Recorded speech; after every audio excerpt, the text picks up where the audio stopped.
The next example is a water molecule. We know that the formula of water is H2O, where one atom of oxygen is flanked by two atoms of hydrogen, isn't it? Yes. So let us see the structure of water molecule. Now what is the atomic number of oxygen? Atomic number of oxygen is equal to 8. That means its electronic configuration is 2, 6. Hydrogen. Hydrogen has atomic number 1. That means its electronic configuration is 1. There is only one electron in the outermost orbit of hydrogen. So I am directly going to show you the structure of water with the circles. Okay.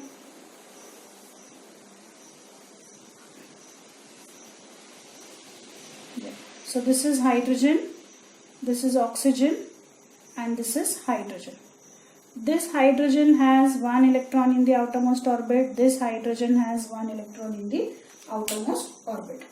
What about oxygen? Oxygen has 6 electrons in the outermost orbit. So if oxygen has 6 electrons in the outermost orbit, this oxygen will share one electron with this particular hydrogen and one electron with this hydrogen. So out of 6 electrons, 2 are already gone. How many are remaining? 6 minus 2, 4. So these will be present in pairs. See this? So 1, 2, 3 and 4. So these are paired. And if you check the outermost orbit of hydrogen, hydrogen has completed its duplet state with 2 electrons. This hydrogen has completed its duplet state with 2 electrons. And oxygen has completed its octet state with 8 electrons. So this becomes the electron dot structure of water molecule. I can also show the electron dot cross structure of water just with the help of dots. Okay. So here this is one electron of hydrogen, this is one electron of hydrogen. So if I want to show the electrons of oxygen, oxygen will share one electron with this hydrogen, one electron with this hydrogen. So remaining 4 will be present in pairs. So this becomes the electron dot structure of water molecule without the circles. And what will be the linear structure? Since one pair of electron is shared between hydrogen and oxygen, a single covalent bond will be formed between both of them. Similarly, hydrogen and oxygen are sharing only one pair of electron. Therefore, a single covalent bond will be formed between hydrogen and oxygen. So this is the line structure of water molecule.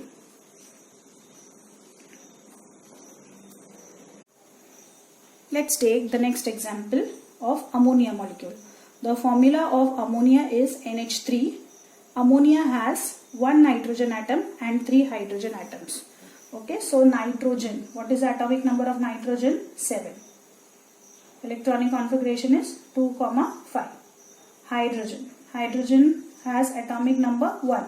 Electronic configuration will be 1. Fine. So let me show you the electron dot structure of ammonia with the help of circles. Okay. So normally now NH3, if you must have got the idea what could be the structure of ammonia.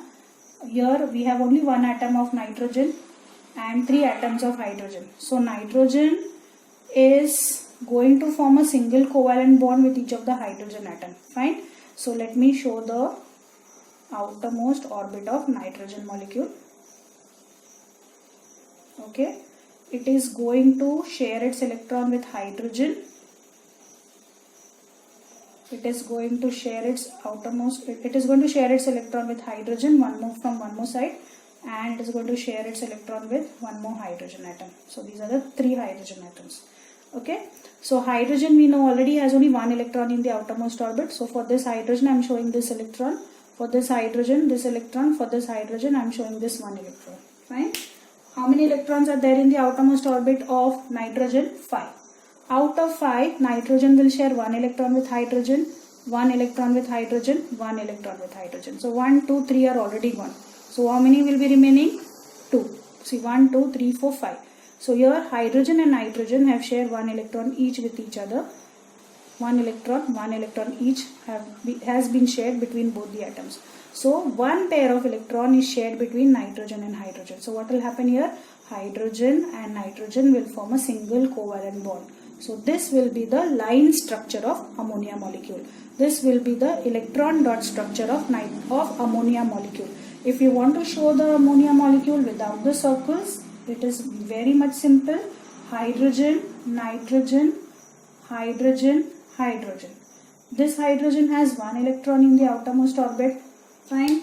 And nitrogen has 5 electrons in the outermost orbit. So nitrogen will share 1 electron with hydrogen, 1 electron with this hydrogen, 1 electron with this hydrogen. So 1, 2, 3 are already over 4 and 5. So this will be the electron dot structure of ammonia, electron dot structure of ammonia with the circles, and the line structure of ammonia. Let's take the next example of carbon dioxide molecule. We are all familiar with the formula of carbon dioxide, CO2. Carbon dioxide has 1 atom of carbon and 2 atoms of oxygen. So let's take the atomic number of carbon. Atomic number of carbon is 6. So its electronic configuration will be 2, 4. Atomic number of carbon is 6. Electronic configuration is 2, 4. So there are 4 electrons in the outermost orbit of carbon. Carbon requires another 4 electrons in order to complete its octet state. Oxygen. Oxygen has atomic number 8. Electronic configuration is 2, 6. So there are 6 electrons in the outermost orbit of oxygen. Oxygen requires 2 electrons to complete its octet state. Carbon requires 4 electrons to complete its octet state. So if there are 6 electrons in the outermost orbit of oxygen and it requires 2 electrons, out of 6, oxygen will share 2 electrons with carbon. Similarly, this oxygen also has 6 electrons in the outermost orbit. It requires 2 electrons. So out of 6, this oxygen will also share 2 electrons with this particular carbon atom and try to become stable. So if I show the 6 electrons in the outermost orbit of oxygen as 1, 2, 3, 4. I said out of 6, oxygen will share 2 electrons with this carbon.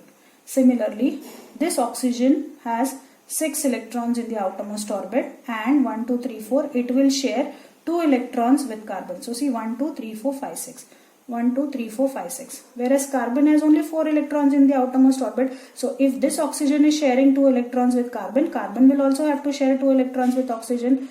On this side also, if this oxygen is sharing 2 electrons, carbon will have to share 2 electrons with oxygen. So see, oxygen and carbon are sharing 4 electrons between each one of them. So oxygen, carbon, oxygen.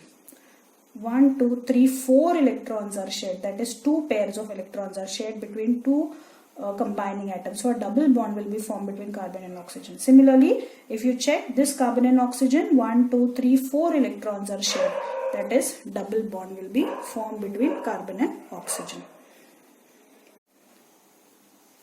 So this structure will be called as a dot structure of carbon dioxide, and this structure will be called as a line structure of carbon dioxide. Check whether oxygen has become stable with 8 electrons. 1, 2, 3, 4, 5, 6, 7, 8. This carbon is also stable. 1, 2, 3, 4, 5, 6, 7, 8. Oxygen 1, 2, 3, 4, 5, 6, 7, 8. So all of them are now stable with 8 electrons in the outermost orbit. Let's see the bonds which are formed in case of sulfur molecule. Sulfur has atomic number 16. That means its electronic configuration is 2, 8, 6. There are 6 electrons in the outermost orbit of sulfur. And see the formula of sulfur, it is S8. Okay, so we will have to show 8 atoms in case of sulfur molecule. So 8 atoms of sulfur will come together by sharing electrons with each other. So how to show electron dot structure of sulfur molecule? This is 1 sulfur, 2, 3, 4, 5, 6, 7, 8. Okay, sulfur. These are sulfur atoms. 8 atoms of sulfur will come together to form a sulfur molecule, that is S8 molecule. Now I will have to show the 6 electrons of sulfur in the outermost orbit and the kind of bond or the type of bond, single bond, double bond or triple bond, that will be formed between each of the 2 sulfur atoms. Okay, so now out of 6, 1, 2, 3, 4 electrons will be present in pairs. So 2 and 2 pairs of electrons will be present on the sulfur atom. How many are remaining now? 6 minus 4 have gone. Remaining 2 electrons are there. So sulfur will share 1 electron with this sulfur, and this sulfur will share 1 electron with this sulfur. Am I clear? Similarly, let's move on to the next sulfur. I have to show 6 electrons for each sulfur atom. Out of 6, there will be 4 electrons which will be present in pairs. 2 plus 2, 4. I have to show remaining 2, 5, 6. So this sulfur will share its 5th electron with this and 6th electron with this sulfur. Is it clear? So I am going to show 2 pairs for each sulfur. 2 pairs for each sulfur. These are 4 electrons each for each of the sulfur. Now this sulfur will share 1 electron here and 1 electron here. This sulfur will share 1 electron here and 1 electron here. This sulfur will share 1 electron with this one and 1 electron with this one. This sulfur will share 1 electron here and 1 electron here. Similarly, this one will share 1 here and 1 here. This one will share 1 here and 1 here. And this is how the molecule of sulfur will be formed. And this is the electron dot structure of sulfur. Okay. Now, if I want to show the electron dot structure of sulfur without the circle, then sulfur forms a very special structure. It is in the form of a crown. So see how sulfur is going to form its structure without the circles. It will be exactly in the form of a crown. So 1, 2, 3, 4 and 5. Okay. Then this one will be 6, 7 and 8. A crown shaped structure will be formed.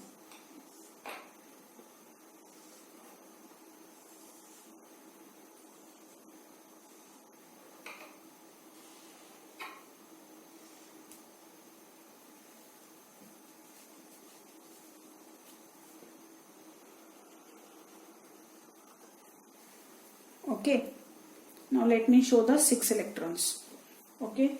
This sulfur will have 4 electrons which will be paired ones, and 5 will be shared with this sulfur, 6th will be shared with this sulfur, or whatever, 1 electron with this sulfur, 1 electron with this sulfur. Same 1, 2, 3, 4. This sulfur will share 1 electron with this sulfur and 1 electron will be shared with this sulfur. Similarly 1, 2, 3, 4, 5 over here and 6th will be with this sulfur. Similarly 1, 2, 3, 4. 5th will be here and 6th will be here. Okay. Same way 1, 2, 3, 4, 5 and 6. 1, 2, 3, 4, 5 and 6. 1, 2, 3, 4, 5 and 6. 1, 2, 3, 4, 5 and 6. Now you just count and see whether each sulfur is having 8 electrons in its outermost orbit. So see here, if I am counting for this sulfur, 1, 2, 3, 4, 5, 6, 7, 8. Why I am counting this one also? Because this sulfur has shared 1 electron with this sulfur, and this sulfur also has in turn shared 1 electron with this sulfur. Okay, so this will be the case for each sulfur atom, and a crown shaped structure will be formed. Now children, whatever structures of electron dot structures and linear structures that I have discussed with you are very important, and you will notice that all these structures are given in the textbook. So you will have to learn all these examples which are given in the textbook. Let's take the next compound, methane. Formula is CH4. There is 1 atom of carbon along with 4 atoms of hydrogen. So if I want to show the electron dot structure of methane, then there will be carbon which will be surrounded by 4 hydrogen atoms, CH4. If this is the electron of each of the hydrogen which it will share with the carbon, we already know that carbon has 4 electrons in the outermost orbit since its atomic number is 6 and electronic configuration is 2, 4. So there are 4 electrons in the outermost orbit of carbon. So carbon will share 1 electron each with the hydrogen atom. Right? So what has happened now? One pair of electron is shared between hydrogen and carbon. So single covalent bond will be formed. One pair of electron is shared between hydrogen and carbon. Single covalent bond. Similarly for the remaining hydrogen atoms.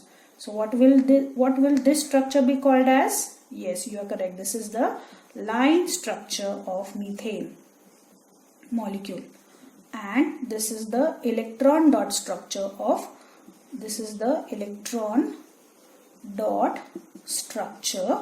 of methane molecule. Check whether hydrogen has completed its stability. Yes, by sharing one electron with carbon, and since carbon is also shared one electron with hydrogen, there are two electrons in the outermost orbit of hydrogen. So it has completed its duplet state. See, two electrons are present in the outermost orbit. So duplet state is complete. Whereas carbon was already having 4 electrons in the outermost orbit and 1 electron has been shared by each of the hydrogen atom. So 1, 2, 3, 4, 5, 6, 7, 8 electrons are present in the outermost orbit of carbon. So this becomes the structure of methane molecule. So can we define covalent bond? The chemical bond which is formed by sharing of electrons between two combining atoms is called as a covalent bond. Properties of organic compounds which contain covalent bonds. We find that covalently bonded compounds are seen to have strong bonds within the molecule, but the intermolecular force of attraction between the molecules is weak. Therefore, covalently bonded compounds have low melting point and boiling point, but the bonds are strong. But because of the weak intermolecular forces of attraction between them, they break and therefore they have got low melting point and boiling point. You will find that covalently bonded compounds do not dissolve in water, but they are soluble in the organic solvents like alcohol, ether, chloroform, benzene, etc. Also, covalently bonded compounds are poor conductors of heat and electricity.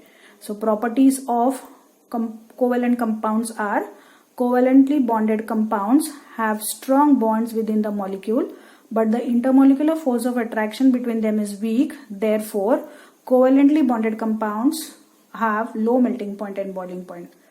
They do not dissolve in water but are soluble in organic solvents, and they are poor conductors of heat and electricity. Now let us see the difference between organic and inorganic compounds. Organic compounds contain carbon as a necessary element, whereas inorganic compounds need not contain carbon as an essential element. Carbon may be present or may not be present. So carbon is not an essential element in organic compounds.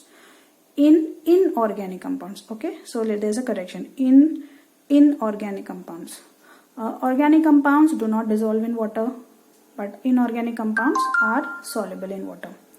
Organic compounds dissolve in organic solvents like alcohol, benzene, chloroform, ether, etc. Inorganic compounds do not dissolve in organic solvents. Organic compounds have low melting point and boiling point, whereas inorganic compounds have high melting point and boiling point. Organic compounds form covalent bonds, inorganic compounds form ionic bonds. Organic compounds are non-electrolytes, that is, their solution do not conduct electricity, whereas inorganic compounds form ionic bond and therefore they are good electrolytes, because electrolytes form ions in the solution and they are very good conductors of electricity. Organic compounds have a characteristic color and odor, that is smell, whereas inorganic compounds lack color and odor.